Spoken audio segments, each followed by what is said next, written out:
Oh, look at this little fucker. I call him Frankie. Frankie! Okay, no, let's go. You game. So, October 20th, 1983, Northern Maine. The Wellmont family, Henry, Abigail, and their 10-year-old son, Ethan, vanished without a trace from their farm. After months of investigation, the case was officially closed as unsolved by the police. For more than 10 years, Henry's brother refuses to accept the silence. He has hired private detective Frank Hollis to uncover the truth. And we're driving, man, no way! People get lost for different reasons, but it rarely happens that an entire family disappears without a trace. Reading the files, I had a feeling that this case would be different. Cool. Man, look at the graphics. Oh, this is going to be scary as fuck. Oh, shit! We're moving. Fuck! Shit! Man, this is so... Rock! Welcome to the Wellington Case. What? Wellington Case? Is that what you call it? The Wellmonts Case. I don't know anything about it, so we're going to figure it together. I've already drove under many of rocks and trees. What? Why car? As we play the Wellmonts Case, I'll be telling the story of the Bennington Triangle, located in Vermont. It's kind of like the Bermuda Triangle. Ah! The fuck? What is going on? Ah!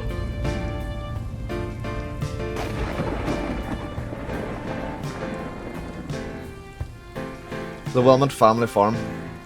They left, or so they say.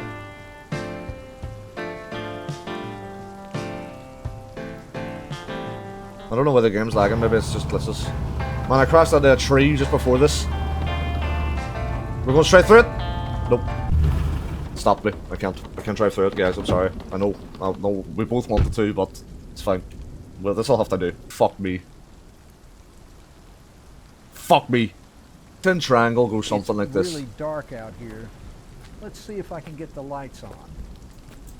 Okay, let's try. So the Bennington Triangle, it goes something like this. Away between the border of Vermont and Massachusetts, it's a small region of land. It's believed to be the centre of a wide array of unexplained and mysterious events. Whoop. Family house, greenhouse, barn. Go to the front door of the house and see if you can get inside. Okay, the lights are on, that's good. It's an area of striking natural beauty.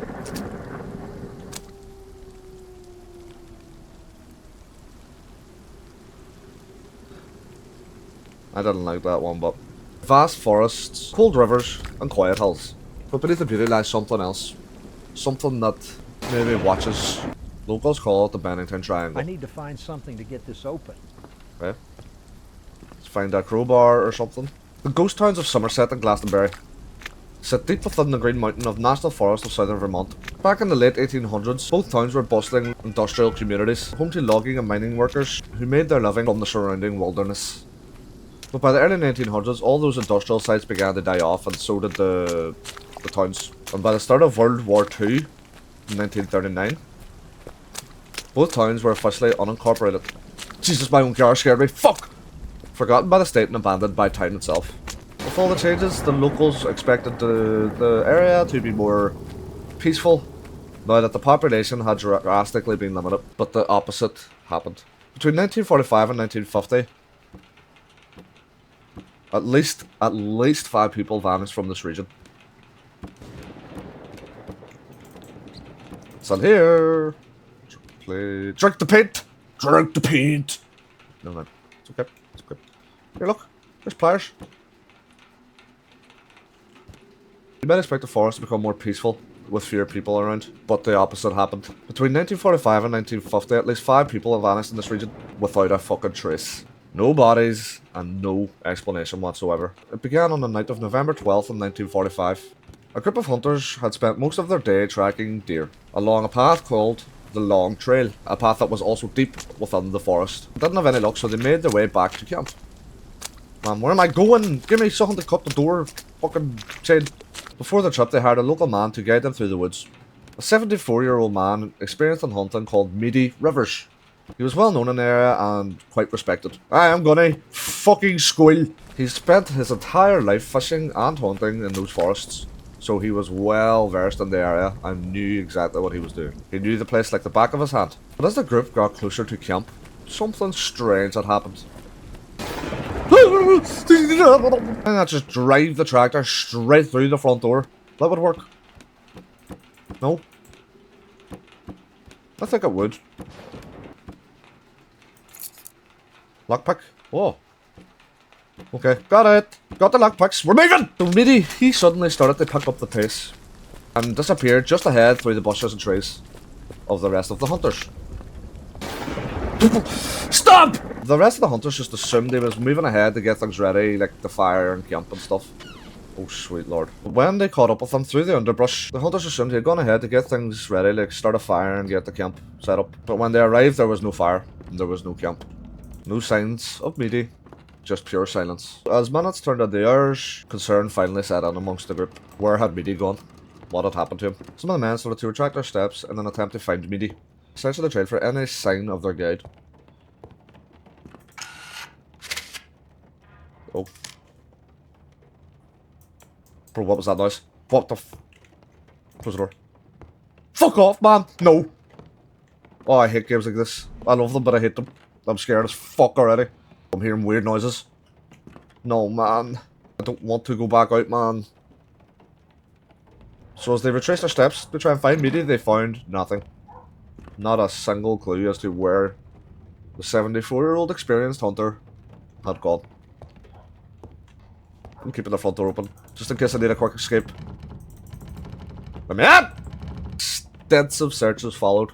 Park rangers joined, bloodhounds were brought in. The only thing they ever found?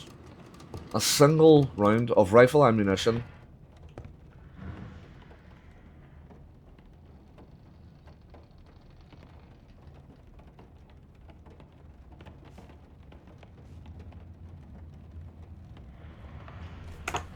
No. No, no, no.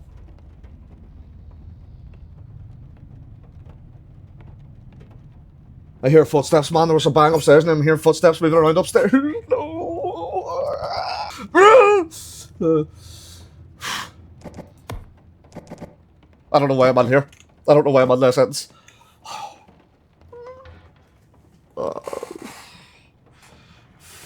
Fuck me. This game is horrifying already. Okay, we've got this, Matt. Come on. You're a big boy. You're a strong boy. You're a strong boy. You're strong. You're a brave boy. Let's do it. So the only thing they ever found was a single round of ammunition. It was standing upright, like this, on a rock, beside a stream. Oh, fuck no. Locals were shaking, man. Meaty Rivers wasn't just considered anyone in this little town. He was considered one of the most experienced and avid outdoorsmen in Vermont. The idea that he just got lost, it just doesn't sit right with anyone. Right, fuck off noises, I cannot deal with you today. Oh, okay. There they are, it's the Vermont.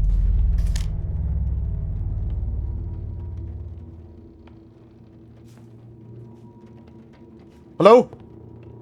What the fuck? What the fuck? What the frick? No, no, no. Fuck this, man.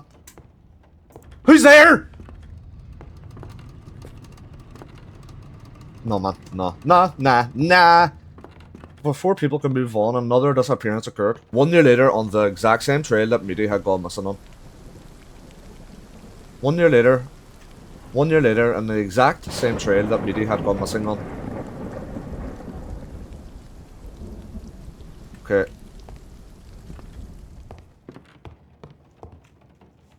So I was in here. I took a picture of those. Or that.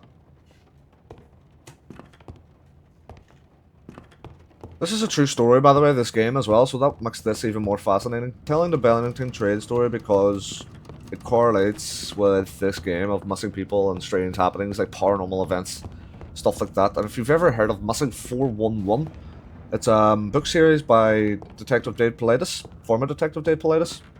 He goes through all these supernatural disappearances where people had just gone missing and next minute, boom, gone. I mean within seconds of looking at the person, and they're never seen again. Or they show up in the most obscure and random places that you would never have thought they look, like miles and miles away and stuff. Check it out. Oh man, the coat and the hat scared me. I thought it was a man standing there. So yeah, there was another disappearance on the same trail 1 year later. Her name was Paula Weldon, an 18-year-old student at Bennington College on December 1st, 1946 at around 4 PM. Okay. Ethan, I know school has been hard lately. Kids can be cruel, but you are stronger than them. Don't listen to what they say. You are special, and your father and I love you so much. Dinner is in the fridge. Warming up if I'm not back in time. Love, Mum. Nice mum. She was quite a nice mum. No!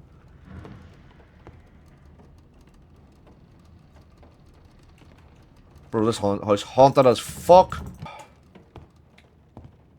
Okay, nothing in these presses. Give me something! Yeah, so her name is Her name is Paula Weldon, an 18-year-old student from Bennington College. So on December 1st, 1946 at around 4 PM, she went for a walk to clear her head after a long hard shift in the cafeteria of the college. She put on her thick red parka to keep her warm, and off she went, up the long trail, the same one that Meaty had vanished on. And despite the fading daylight, she passed several people along the way. Man, I'm missing something. I've been running around here looking for stuff for fucking ages. So I got a key. Lovely. Fucking beautiful. It's for one of these doors. Please don't be the basement. Fuck! It's not the basement. Thank fuck, man. Thank you, Lord.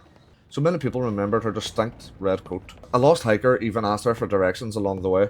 An elderly couple also saw her walking ahead of them, disappearing behind a bend in the path. But when the couple turned a corner, she was gone. Man, that is a lot of fucking beer. This guy knows how to do it. And I'm not an alcoholic.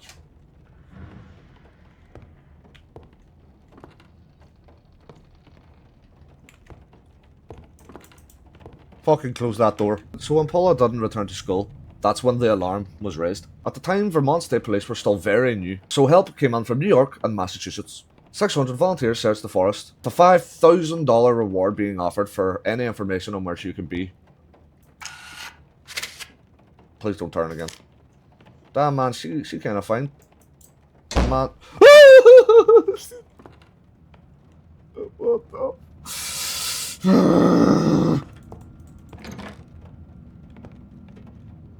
Aggro! The fuck? Where's the front door? Bro, what? Is that front door chained?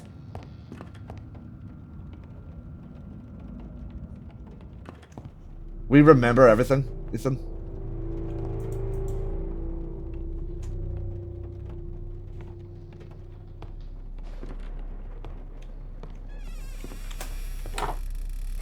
No. Nope, nope. Something opened. This door opened. What's this door? There's a crucifix. That's okay. We're good. No, open that door. Open that door. 9:05. It's just past 8 o'clock. I can tell the time. I promise. And so if that wasn't strange enough, that Paula just had mysteriously vanished around the bend after being seen moments earlier by an elderly couple, Meaty, an avid outdoorsman, going missing. Another disappearance occurred 3 years to the day Paula had gone missing. James Tedford, a 68-year-old war veteran. He had served in France during World War I and now lived peacefully in the local veterans hospital. December 1st, 1949, Tedford visited family in St Albans, about 35 miles away, and he was returning home from Bennington when this occurred. He boarded a bus bound for the veterans hospital where he lived. At some point during the ride, on multiple occasions, he was seen by many other passengers. But when the bus came to its stop at the veterans hospital, James Tedford was missing. He was nowhere to be found. His luggage was there, his coat and all his belongings, but he was gone, leaving absolutely no trace behind. As though he had just simply disappeared into thin air, man. He just disappeared off the bus as it was moving towards his stop. Recipe. Ethan's medication schedule. I'm just going to go from that first letter. I'm not even going to try and pronounce all these. E. 2 times a day to reduce hallucinations and anxiety. A. 1 times in the morning to decrease muscle spasms. E. 3 times daily to stabilize the nervous system. E. EQ. 2 times daily to maintain emotional balance. Mono. 1 daily for 1 daily for acute paranoia episodes at Tor. 2 times daily to control motor dysfunction. Take with food, do not skip doses. Poor guy. Obviously had a hard enough life. But also quite sad, man. Look at that. Okay, so the mother was evil, killed the father, and he's sad.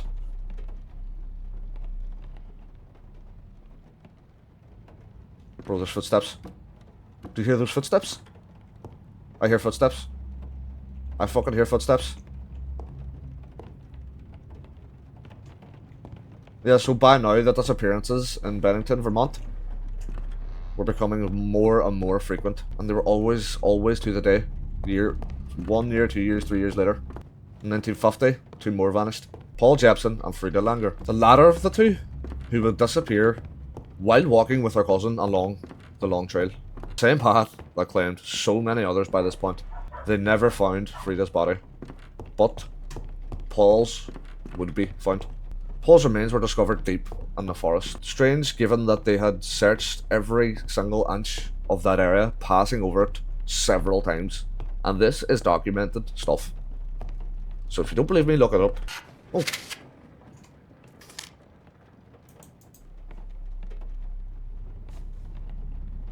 Man, every time I take a photo, I have to look behind me. I know there's something like that's going to happen. I can feel it. Jesus! Jesus! No! What the fuck is this? The fuck, man? Fucking Drago. Move!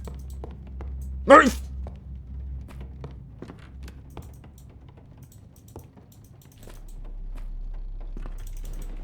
Anything behind the door? No. Clock?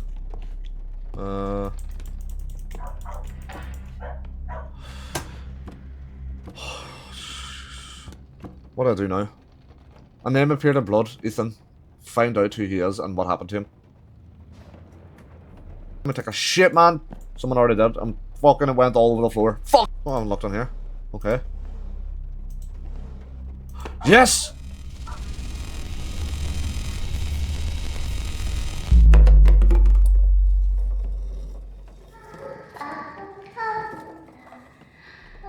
Oh no. Turn it on! Fucking hell. Oh. What the fuck?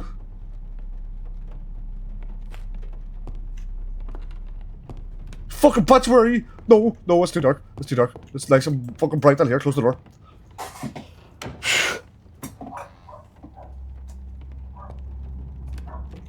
Why did I turn on the flashlight? Bro, why did I turn it on? So, I got some bad news. This piece of shite called OBS just cut the last 10 minutes of my video, and I don't want to be insincere and put on something that is fake when it comes to the jump scares and stuff that happened. To explain here now exactly what happened, it was just we ended up down in the basement. Some weird recorder played of people talking. A ghost appeared in the hallway, all the lights went off, and as we moved our way upstairs, I got jump scared, fell off my chair. That's probably the best part. I'm raging that it was cut. But it is, and I'm not going to be insincere and completely fake at all, just to get it into the video. So the end of the Bennington Trail goes like this. Rumours started to swirl around to people that the place was cursed. This came from a native myth where they told that headless men would run around at night, hunting and preying on people who were by themselves or who crossed into their territory. Other people thought that it was a serial killer that was active during the early 1940s and the late 1950s. Some people said it was portals to another time, another dimension. Some people said it was Sasquatch. Regardless of all these theories, no investigation ever done ever found a single clue of what happened to any of these people bar Daniel. I think his name was one of them. His body was found, but after they've searched his area where the body was found many times. The case is probably one of the most shocking and most head-boggling cases you will ever hear. So thank you for watching. I appreciate you. If you're still watching, I love you so much. You're loved. Until next time, later.